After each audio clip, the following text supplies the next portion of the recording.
Une triple clôture grillagée, longue de 12 km, haute de plusieurs mètres. La seule frontière terrestre entre l'Afrique et l'Union européenne, avec celle de Ceuta. Symbole aussi de la forteresse Europe et de son refus d'accueillir des migrants africains. Mais depuis 2 jours, plusieurs centaines ont réussi à la traverser, à pied, en courant, passant ainsi du Maroc en Espagne, dans l'enclave de Melilla. Arrivés côté espagnol, ils sont à bout de force, épuisés par leur cavale. Pris en charge par les autorités locales dans un centre d'accueil temporaire, certains laissent éclater leur joie. Ils sont là, mais à scruter leur visage, le prix à payer a été lourd, très lourd. Nombre d'entre eux sont blessés, tous sont exténués après des mois, voire des années d'errance. Certains sont à peine sortis de l'adolescence.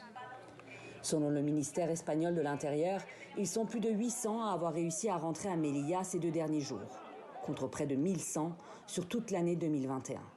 L'Espagne a annoncé l'arrivée d'une centaine de policiers en renfort dans l'enclave.